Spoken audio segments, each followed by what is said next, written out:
రాజకీయ పార్టీలు నాలాంటి వారిపైన దాడి చేయడం, విరుచుకుపడడం నాకేం కొత్త కాదు. నాకు అలవాటైపోయింది. అన్ని పార్టీలు వాళ్ళకి నచ్చినప్పుడల్లా వాళ్ళు నా వ్యాఖ్యానాల్ని ఎక్స్పోజ్ అయినప్పుడల్లా నా పైన దాడి చేస్తుంటారు. Others I'm not bothered about it. ఎప్పుడో ఒకసారి ఆన్సర్ చేయాల్సిన అవసరం వచ్చినప్పుడు ఆన్సర్ చేస్తుంటాను, ఎక్కువసార్లు ఇగ్నోర్ చేస్తాను.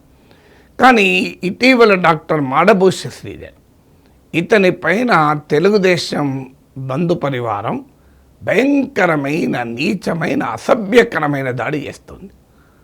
సో మాడభూషి శ్రీధర్పై ఆ దాడిని నిజంగా పాత్రికేయ సమాజం మొత్తం ఖండించాలి. రెండు తెలుగు రాష్ట్రాల్లో ప్రజాస్వామ్యవాదులు కూడా ఖండించాలి. ఏంటి మాడభూషి శ్రీధర్ చేసిన తప్పు? పోనీ నాలాగా రోజు రాజకీయాలను విశ్లేషిస్తూ, రాజకీయాల విశ్లేషించే క్రమంలో అనివార్యంగా చేసే విశ్లేషణ ఒక్కో సమయంలో ఒక్కో పార్టీకి నచ్చకపోవచ్చు. నచ్చినప్పుడు నా మీద అభాండాలు వేస్తూ ఉంటారు, నేను నవ్వుతూ తీసుకుంటాను. గాంధీ మహాత్మునే చంపిన దేశం ఇది, ఈ దేశంలో అభాండాలు కొత్తనా అని. అదంతెందుకు, త్రేతాయుగ కాలంలోనే సీతమ్మ తల్లినే అనుమానించిన గడ్డ మీద ఉన్నాం మనము. ద్వాపరయుగంలో సాక్షాత్తు శ్రీకృష్ణ పరమాత్మ పైన నీలాపనిందలు వేశారు.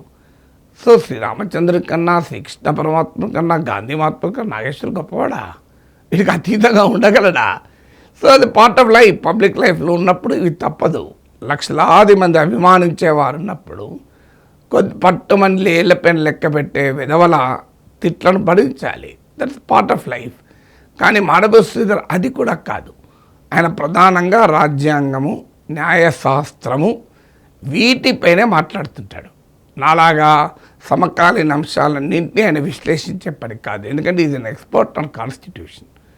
సో ఆయన మీద టీడీపీ పరివారానికి కోపం రావటానికి కారణం ఏంటి? ఆ కోపం న్యాయమా అనేది చర్చించే ముందు ఒక్క రెండు మాటలు మాడభూషి శ్రీధర్ గురించి చెప్పాలి. రెండు తెలుగు రాష్ట్రాల్లో పరిచయం అవసరం లేని ప్రఖ్యాత రాజ్యాంగ నిపుణుడు, ఒక సునిశ్చితమైన రాజ్యాంగ నిపుణుడు.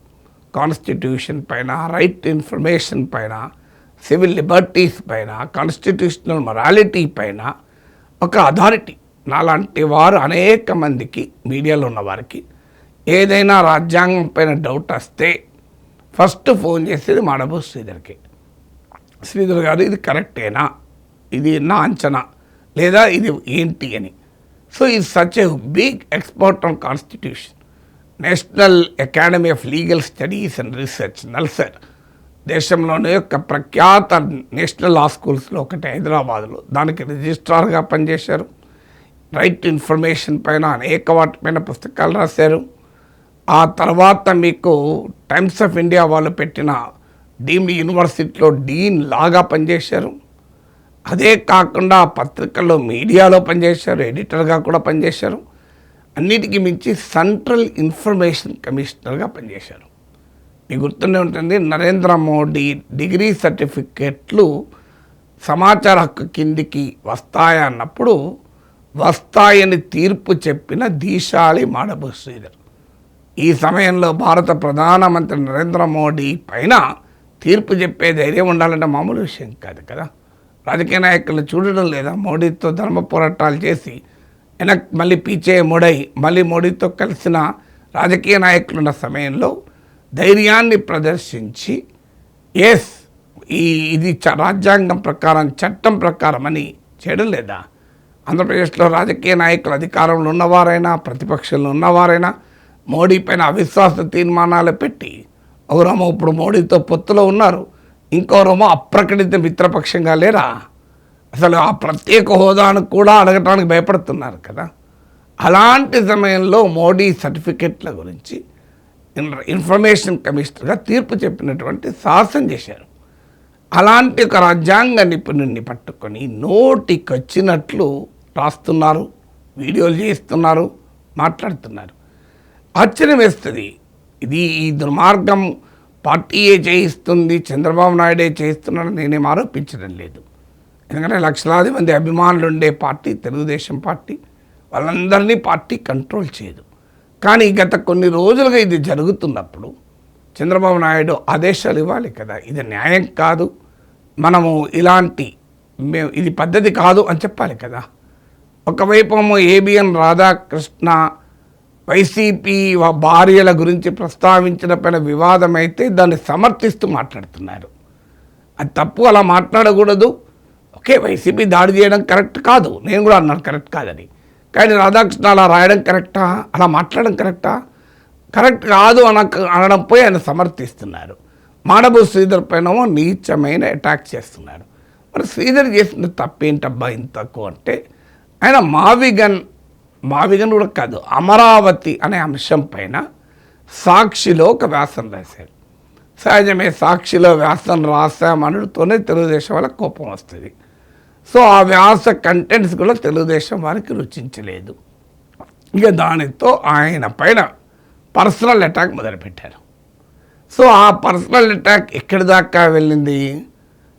ఆయన ఒక్కరికే పరిమితం కాలే. తెలంగాణ మేధావులకు అమరావతి పైన ఏడుపులు ఎందుకొని నన్ను కూడా కలిపి శ్రీధర్ ఫోటో, నా ఫోటో, తెలకపల్లి రవి ఫోటో వేసి రాస్తున్నారు. ఇలా తెలియంది ఏంటంటే తెలకపల్లి రవి తెలంగాణ వాస్తవుడు కాదు, ఇప్పుడు హైదరాబాద్లో ఉంటున్నాడు. కానీ ఆయనది కర్నూలు నేటివ్ ప్లేసు. ఆయన విజయవాడలో అత్యధిక కాలం పాత్రికే జీవితం గడిపాడు.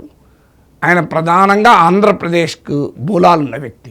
అఫ్కోర్స్ హైదరాబాద్లో ఇప్పుడు ఉండొచ్చు, ఏముంది, వీకెండ్ వస్తే చంద్రబాబు నాయుడు, పవన్ కళ్యాణ్, లోకేష్ కూడా హైదరాబాద్కి వస్తుంటారు కదా.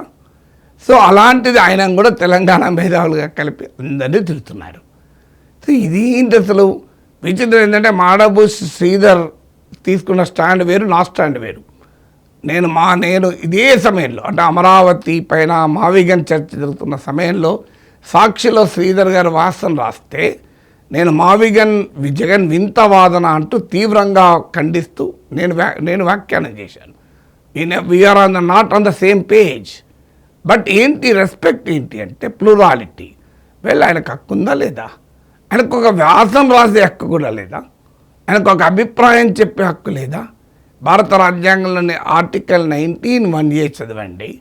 ప్రతి పౌరునికి భావ ప్రకటన స్వేచ్ఛ ఉంటుంది.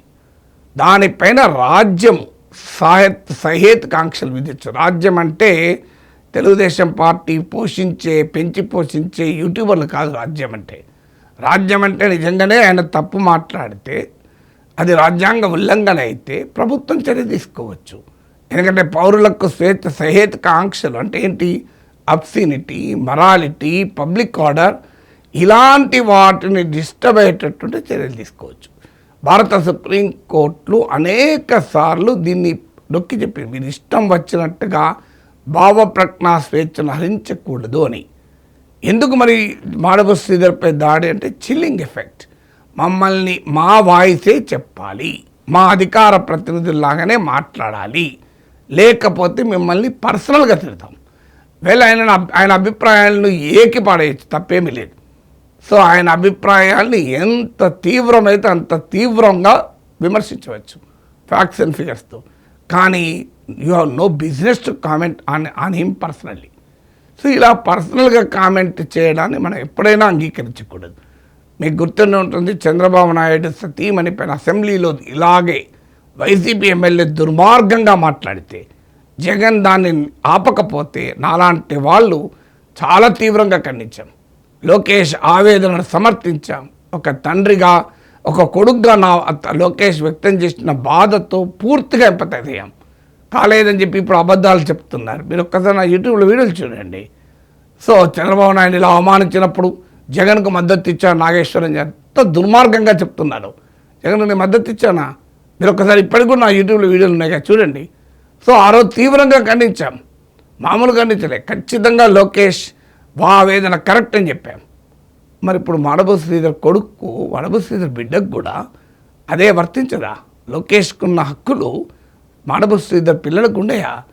లోకేష్కున్న హక్కులు ప్రొఫెసర్ నాగేశ్వర పిల్లలకు ఉండయా? తండ్రి ఎవరికైనా తండ్రి, తల్లి ఎవరికైనా తల్లే కదా, బిడ్డ ఎవరైనా బిడ్డే కదా. మిత్రమా, లోకేష్ ఆలోచించండి ఒకసారి. ఇది న్యాయమా చెప్పండి? మీ పరివారం చేస్తున్న పని. మీరు ఏమైనా విమర్శించండి, నన్నైనా, శ్రీధర్నైనా, ఇంకెవరినైనా.